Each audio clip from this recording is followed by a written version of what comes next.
انا وکافل الیتیم فی الجنة هکذا، یعنی زه او د یتیم کفالت کوونکی موږ په جنت کې داسې یو لکه دا دوه ګوتې. نو خبره مې دا کوله چې یتیم چاته وایي. ګوره قرآن کې تقریبا څه د پاسه 20 ځایونو کې د یتیم ذکر راغلی دی. څه د پاسه 20 ځایونو کې د یتیم تذکره ده. دلالت په څه کوي؟ چې حق یې ډېر دی. بارک الله فیک. لکه قرآن کې الله دا خبره ذکر کړې ده چې ما د بني اسرائیلو نه یو لوز اخیستی و. سورې بقره کې شته. یو لوز پکې دا و وبالوالدین احسانا، د مور پلار سره به ښه کوئ، وذي القربى د خپلوانو سره، والیتام او یتیمانانو سره. یعنی دا لوز او د دې یتیم سره د ښو کولو الله صرف موږ ته نه دی ویلي، دی د پوخانو ته هم ویلي ده، وسرو ته هم ویلي دي،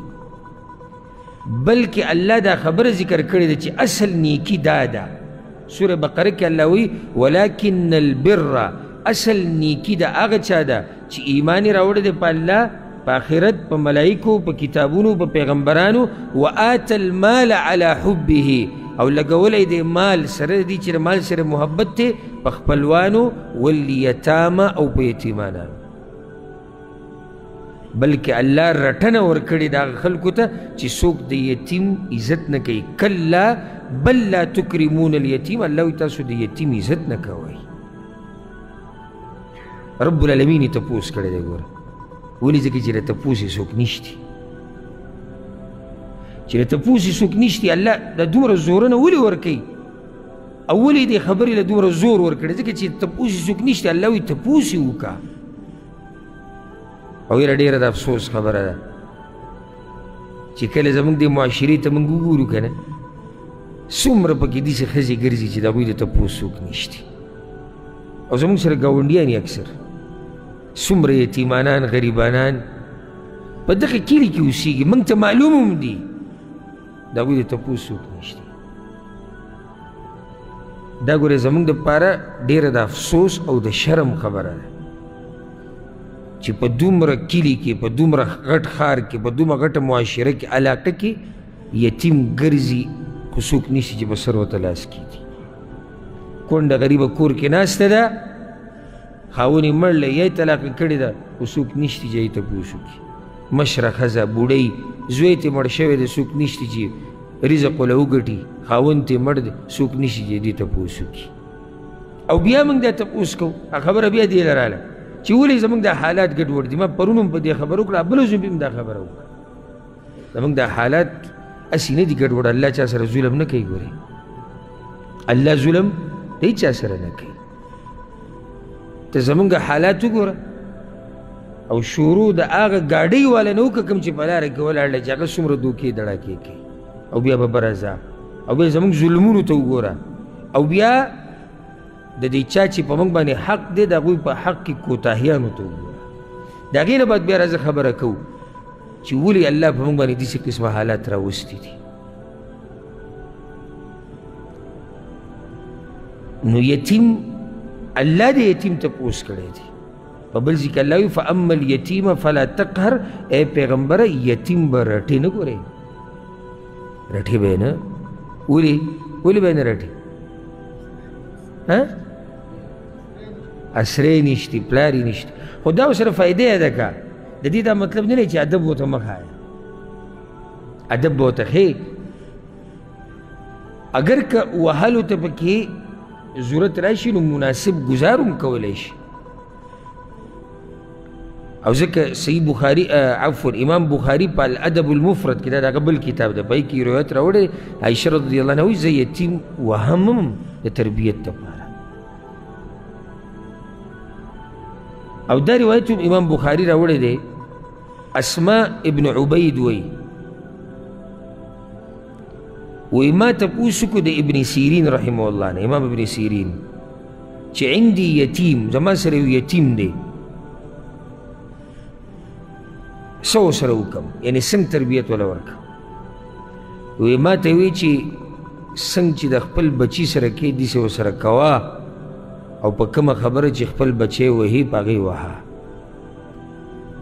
نو بعض خلکو دې نه دا مطلب اخیستی چې یتیم مه رټه، یعنې یتیم ته بلکل سمه وایه نه مطلب مې رټه پالتو یې مه تنګوه هسې غوسې ورته مه کوه د یتیم کفالت په دې باندې ډېر زیات فضایل دي او موږ سره لږ وخت پاتې دی په دې کې زه سره ټول فضایل نشم بیانول خو یو څو به ته بیان کوم یو دا حدیث کې دا راځي پیغمبر صلی الله علیه وسلم یو په صحیح بخاري کې دا حدیث دی سهل بن سعد رضی الله عنه مشهور روایت دی انا وکافل الیتیم فی الجنة هکذا یعنی زه او د یتیم کفالت کوونکی موږ په جنت کې داسې یو لکه دا دوه ګوتې او ځکه امام ابن بطال رحمه الله وی ډېر لاپروا دی هغه انسان چې دا حدیث واوري او د یتیم کفالت کې منډه نه وایي ځکه چې پیغمبر تا ته وایي که زما ګاونډیتوب غواړي او ما سره ګاونډیتوب غواړي نو دی کار دی دی طریقه ده او ته یې کښېنه او د یتیم کفالت څه ته وایي کافل الیتیم لکه یتیم کفالت دې ته وایي چې د هغه چې کوم کارونه وي د هغه چې کومې مسلې دي په هغې کې د هغه سرپرستي وکړي د هغه تربیت وکړي د هغه پرورش وکړي هغه خرچه وکړي هغه له جوړه جامه ورکړي هغه له خوراک ورکړي هغه ته علم وښیي هغه ته سبق وښیي دا ټول یتیم په کفالت کې دنده راځي الله هغه خلک ذکر کړي دي په سورة الدهر کې سورة الانسان کې چې کوم به جنت ته ځي او جنتیان دي نو یو صفت د هغوی دا ذکر شوی دی ويطعمون الطعام على حبه مسكينا ويتيما وأسيرا الله وی دوی خوراک ورکوي سره د دې چې د خوراک سره محبت یا د الله د محبت تلاسه مسکین له ورکوي غریب له یتیم له او قیدي له او سبحان الله امام بخاری رحمه الله ادب مفرد کې دا روایت هم راوړی چې عبدالله بن عمر رضی الله عنهما د عمر بن خطاب زوی د به د هغه وخته پورې روټۍ نه خوړه چې څو پورې به ورسره په دسترخوان باندې یتیم نه وناست داسې ناشنا خلک تېر شوي د هغه وخته پورې به روټۍ نه خوړه چې څو پورې به ورسره یتیم نه وناست نو د یتیم کفالت دې سره هم زړه نرمېږي څنګه چې ما دا وایي چې د بیمار تپوسو کې زړه ورسره نرمېږي او حدیث کې راځي امام احمد راوړی دی چې پیغمبر صلی الله علیه وسلم ته یو کس یا رسول الله د زړه د سخوالي ورته ووایي نو پیغمبر صلی الله علیه وسلم ورته ان اردت ان یلین قلبک فاطعم المسکین وامسح رأس الیتیم که ته دا غواړې چې ستا دا زړه نرم شي نو غریب له خوراک ورکوه او د یتیم په سر باندې لاس راکاږه او دا درته ووایم دا ورځ ګوره زما او ستا په بچو باندې هم راتلی شي یعنې څنګه چې د هغوی هغه سرپرست مړ شوی دی که نه داسې زموږ د دې نه هم مړ کېدی شي که نه موږ لیکل راوړي راتلی شي که نه شي راتلی څنګه چې ته غواړې چې ستا د بچو سره وشي دقه شان بیا د نورو د بچو سره هم وکړه دغه شان د هغوی سره هم منډه ووهه الله به بیا ستا د بچي نه ضایع کوي ځکه چې الجزاء من جنس العمل څه چې کري هغه به ریبي او تا کرلي دا دي چې د یتیم دې تپوس کړی دی د یتیم په سر دې لاس راښکو دی الله به ستا دا نه ضایع کوي دوی به هم الله غټو غټو ځایونو ته ورسي او حدیث کې دا راځي ګوره چې غوره مال هغه دی د کوم نه چې یتیم ته خوراک ورکړی کېږي موږ خو پکې دا تپوس نه کوو موږ صرف جمع کولو والا یو ورځ ما ته یو کس وي مخکینۍ خبره هسې حساب یې لګو را لګو ډېر جوور پکې لاړ لکه ما دا پیسې دا دومره جمع کول ما ته وایي وی د دې یو ناشنا خوند دی خو که دې وسه کړو یاره ما الله دې راته نسه کوي ځکه دا ځان له بیا یو مرض دی چې زه به دا حسابونه کوم او دوه حلالې پکې هلته لاړې او درې پیسې تا خوړلې وي او بل چې داسې شي او بل او ژوند دومره دی نه چې زه پکې دا حسابونه وکړم نو ما ته وایي د دې یو خوند دی ګورئ دا خبره صحیح ده یعنې کوم چې را خوند سکلی دی که نه نو د هغوی حالات موږ لیدلي دي چې کوم پیسه جدا کول لکه سرمن چې ته په چاړه پرې کوې نه داسې ورته ګران نه غوره مال درته وښیم مال چې دی وګټو بیا غوره مال والا. پیغمبر صلی الله علیه وسلم وایي صحیح بخاري سے مسلم کې حدیث دی ان هذا المال خضرة حلوه، دا مال نه دی، مال دا تک شین دی او خوږ دی، فتنه ده.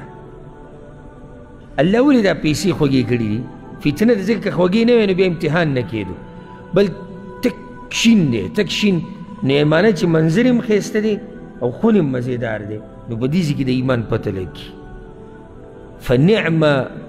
صاحب المسلم ما اعطى منه المسكين واليتيم وابن السبيل. الله اکبر. نو د مسلمان وی بیا غوره مال هغه دی چې د کم مال نه د غریب برخه پکې ورکوي، د یتیم ورکوي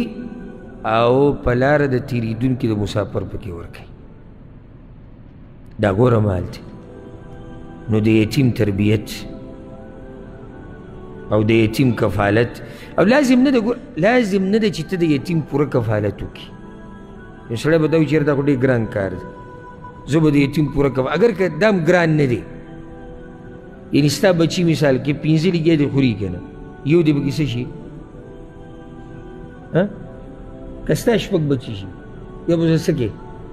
8 به لرې کې، یو پکې یتیم ور واچوه. ته د بچو برخه وباسې که نه، د ده پکې هم برخه وباسې، لکه دا ستا بچی دی. او چې کله دی پوهه شو هوښیار شو بیا ورته ووایه. بس دومره ګران هم نه، خو که بالفرض یو سړي ځان ته ګرانه کړې ده یا طاقت یې بلکل نشته، د یتیم په کفالت کې برخه واله. د یتیم په کفالت کې ډېرې خبرې، تربیت ډېره غټه مسله ده، وړه نه ده. ته پکې یو کار په خپله ذمه واله. مثال د دې یتیم جوړه جامه په ما، یا د ده خوراک په ما، یا د ده د سکول کتابونه، د مدرسې کتابونه دا په ما، یا د ده بیماري که بیمار شو د علاج په ما، هم د یتیم په کفالت کې دننه راځي. نو د یتیم کفالت، او دلته موږ خصوصا زه میاندو ته دا خبره کوم، هغه میندې چې خاوندان یې مړه شوي دي او د هغوی بچي ورته یتیمانان پاتې شوي دي، ګورې دا ستاسو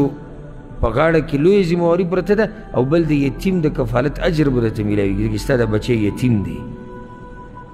میندې بیا دې له اهتمام ډېر نه ورکوي، ځکه پلار دې مړ شي، دا پلار د دې تربیت ډېر خیال ساتي په نسبت د مور. که نه مور ډېر خیال ساتي، کله ناکله مور ډېر خیال ساتي. دا د یو نیم سړي باندې داسې مور واوړي چې هغه د هغه ډېر تربیت کې ډېر خیال کوي، او په یو نیم سړي داسې ښځه واوړي چې هغه د بچو د دې سړي نه زیات خیال کوي. لکه وګوره سبحان الله، اسې تاسو ته یو څو نومونه ذکر کوم چې دا یتیمانانو. امام شافعي رحمه الله، او عجیبه خبره ده، ما چې څومره د سیرت او تاریخ د دې غټو خلکو مطالعه کړی دی که نه، نو دوی په وړوکوالي کې یې مور مړه شوي، یې په وړوکوالي کې پلار مړ شوی، او یې دواړه مړه شوي. د دې سړي نه الله غټ سړی جوړوي، اکثر نه همیشه نه ده، اکثر. امام شافعي رحمه الله ته وګوره، یعنې د 2 کاله لا عمر نه و چې پلار یې مړ شوی،